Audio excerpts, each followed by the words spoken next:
This is Cadet Gabrovic and Cadet Gant's Deliverable 1 Part A. We were tasked with creating a budget counseling tool for our soldiers.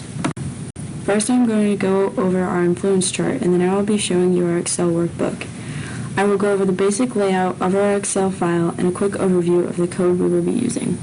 This is our influence chart. As you can see, we have split our chart into 3 separate branches, that being the soldier's immediate financial situation, the long-term financial outlook, and finally the personal financial planning. From there, they stem into smaller subjects. For example, off of the immediate financial situation, you can see that it stems into outputs and inputs.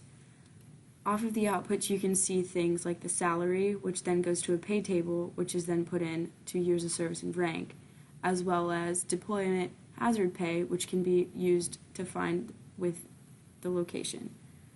Off of there, you also can see BAS and BAH, which also have their own calculators, which most of the time do with location and rank. Off of the outputs part, you can see things like the living expenses, which involve the needs and the wants, as well as the taxes, which can look at the state and federal rates as well. The long-term financial branch looks at things like your commissary and PX benefits, the GI Bill, your retirement benefits, and also benefits for dependents. Off of the personal finance planning, you can find things like investments and loans, vehicle payments, and family planning. Looking off of investments, you have things like the return rate and the cost. Off of loans, you can see things like the cost and the interest rates. Another big factor to look at is inflation, which is connected directly to the personal finance balance sheet. Now I'm going to be showing you the Excel file, and as you can see, we have made a sheet for each branch on our influence chart down here.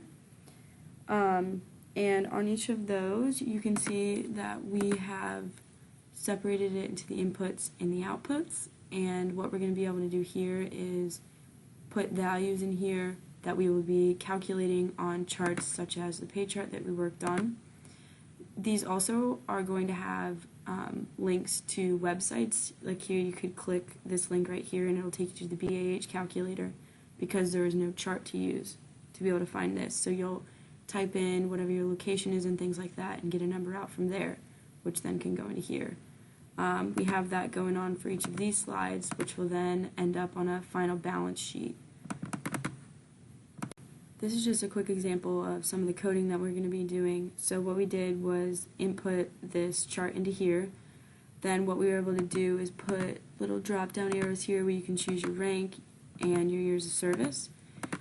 And then what we did was we used the match function to be able to figure out what row and column it's in, and then finally the index function to figure out where they intersected so we could see what the salary is.